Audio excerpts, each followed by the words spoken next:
Sreekrishnapuram Bapuji park നവീകരണ പ്രവർത്തനങ്ങൾക്ക് തുടക്കമായി. 2023-24 ബജറ്റിൽ നീക്കിവച്ച 1 കോടി രൂപയുടെ വികസന പ്രവർത്തനങ്ങൾക്കാണ് തുടക്കം കുറിച്ചത്. അഡ്വക്കേറ്റ് കെ പ്രേംകുമാർ MLA ഉദ്ഘാടനം നിർവഹിച്ചു.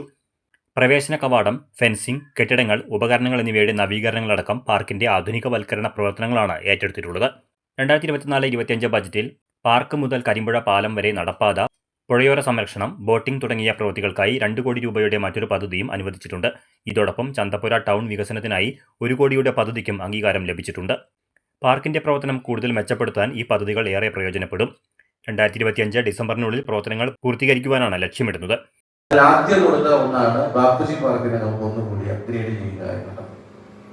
1 കോടി രൂപയുടെ പ്രവൃത്തി കൂടി ഇവിടെ പൂർത്തീകരിക്കപ്പെടുന്നതോടെ നല്ല നിലയിൽ നമുക്ക് സഞ്ചാരികളെയും കുട്ടികളെയും ഒക്കെ ആകർഷിക്കാൻ കഴിയുന്ന നല്ല അന്തരീക്ഷം ശ്രീകൃഷ്ണപുരത്തുണ്ടാകും.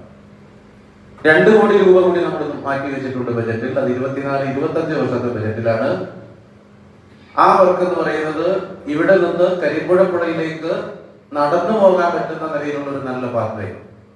Block panchayat president Sunitha Joseph ചടങ്ങിൽ അധ്യക്ഷത വഹിച്ചു. DTPC secretary SV Silbert Jose, KSE project engineer K Rasheed, ഗ്രാമപഞ്ചായത്ത് president C Rajika, vice president M Sukumaran, block vice president M Saidali, ഗ്രാമപഞ്ചായത്ത് അംഗം MK ദ്വാരകാനാഥൻ എന്നിവർ സംസാരിച്ചു.